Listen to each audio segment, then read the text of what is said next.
Thank you again for joining us today. We are the CSPS Social Sustainability Team. I'm Wyatt Roman, studying environmental education. I'm Kari Evans, studying urban planning and sustainable design with a minor in international studies. And I'm Nicole, and I am studying environmental studies. So our goal as a team was to sit down and brainstorm 3 different issues or topics that are pertinent to us as a community, but also to communities all the way across the globe. A lot of times, people's daily spending habits, whether they pick something off the shelves or clothing racks, they don't think about how it's affecting the communities all the way across the globe. And so our goal as a team was to develop a poster campaign that bridges that gap through education and potentially thought-provoking and behavioral changing information. So when we first started our journey, we were looking at other poster campaigns and seeing what inspired us and seeing what really moved us and what we wanted to do. And we first started with this poster on the right. I don't know if you could read it, but at the top it said, "It's not happening here, but it's happening now." And that was kind of our initial slogan and kind of thing that really jump-started the project. We really liked how it was bringing these things that are happening around the world into present communities so that you're aware of it. Because all these things happen around the world but aren't present in the community but are affecting it.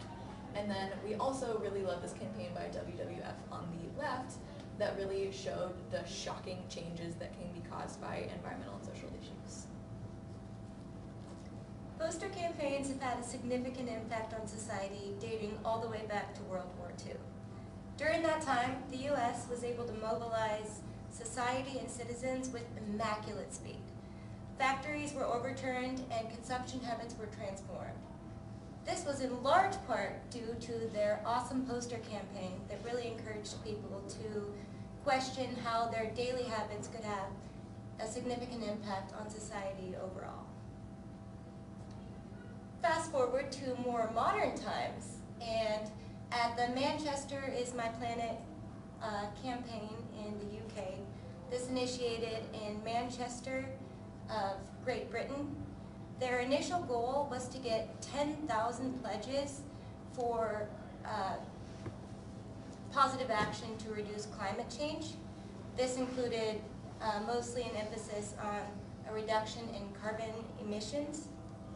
Not only did they get 10,000 signatures and pledges, but it crossed borders all around the UK and got over 20,000 people 2 years later to make those pledges, and they had surpassed their reduction of 20% by 2008, and this campaign started in 2005.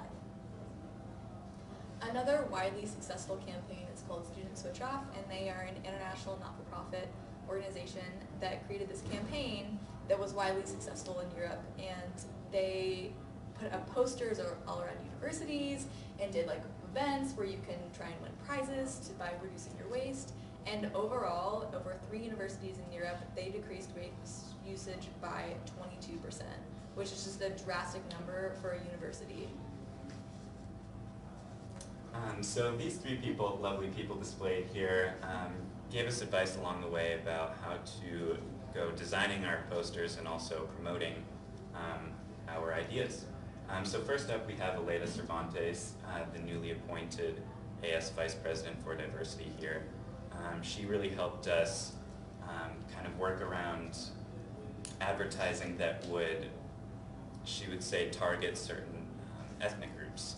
So we really tried to stay sensitive to that. Next up, we have Austin Welch, the Office of Sustainability graphic designer. He took our ideas that we had in our brains and actually put them on paper. He did a great job. And we also have Matthew Anderson, the WWII media coordinator. He gave us a lot of advice on how to go about promoting our campaign online, but also in person. So first up, we have fair trade, which was the topic I was working on.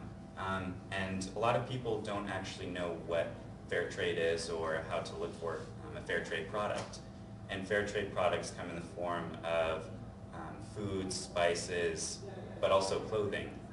And what fair trade is a strict set of standards not limited to environmental standards, but also social standards and economic standards.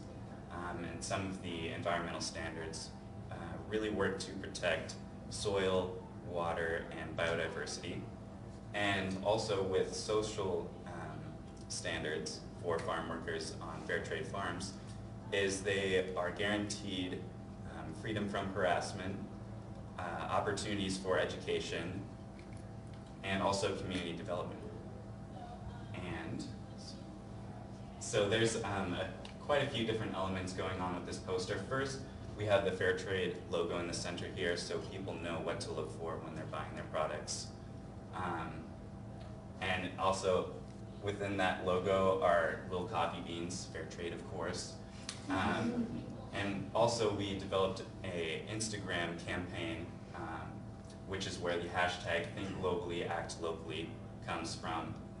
And also a little clever line, the price we pay helps make their way. When you actually go to the store and buy a fair trade product, you're really helping a community all the way across the globe and helping that movement. And we also have a few different versions to print as well. When it comes to fashion, a good deal isn't always a good deal for everybody involved. It's our objective to challenge students to ask where their apparel comes from and at whose expense. Back in the 1960s, over 75% of our apparel was made here in the United States. Today, it's down to less than 5%. The consequences of transporting, outsourcing, and producing our fashion abroad are incredibly detrimental. As you can see here, this is the Rana Plaza in Dhaka, Bangladesh.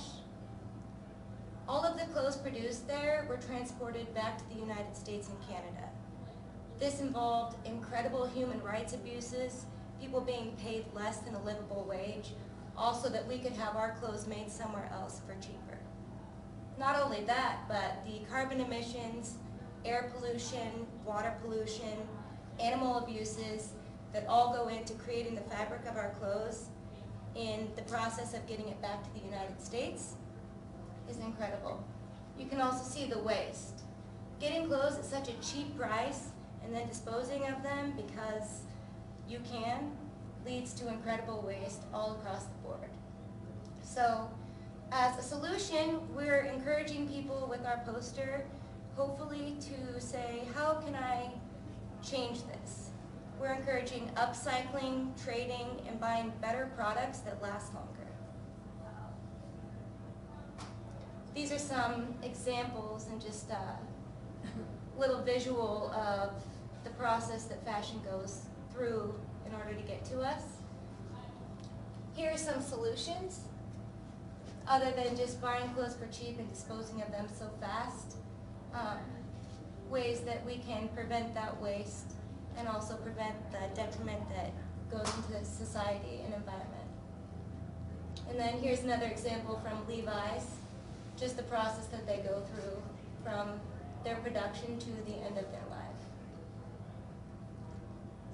And this is our poster. We're all connected by the threads of our garments. And so here you see the threads in the background, and it just symbolizes the process that clothes go through from point A to point B. And hopefully, as we're talking to students on campus, can talk to them and challenge them to consider who it impacts environmentally and in society as well. And the final topic we chose to talk about was the privatization of natural resources as well as usage in our community. And one of the big problems around the world is that 1,500 water bottles get purchased every minute. And that's just an insane amount of water bottles and plastic that ends up in landfills, other communities, as well as in beaches and on the ground. And we really wanted to show that you can change the way things are created and the way waste is used by how you spend your money. And by doing something as simple as bringing a water bottle from home or using reusable water bottles, you can change companies' minds as well as how they produce things. And we really wanted to show that this is like a super easy thing to do that changes a lot of ideas. And so this is our water bottle poster. Reusable water bottles save you more than money. And we really want to show that all of these water bottles that you purchase can be easily not even be wasted by just bringing your own water bottle. And we really wanted to go more than just doing posters around campus. We wanted to reach a wider scope of people, and we plan to do this by having our Instagram, Think Globally, Act Locally, where we will post ideas, facts, pictures, and a lot of other things that we can create a dialogue with, as well as other people can submit their own ideas by using our hashtag Think Globally, Act Locally that we can share as well, so that way we create more of a conversation than just a one-sided poster. And beyond that, we really want to take our posters into Red Square and talk with people and see what they think, see how they react to them, see what students know about and what they want to know about in the future. Sustainability is for everybody. Creating these posters is an effective way for us to be stewards of the environment as well as our campus society and beyond. We hope to cross a wide range of backgrounds and get people from all walks of life to question their daily habits and maybe take some steps in order to live a more sustainable lifestyle, realizing that it's in the best interest of us all. Thank you.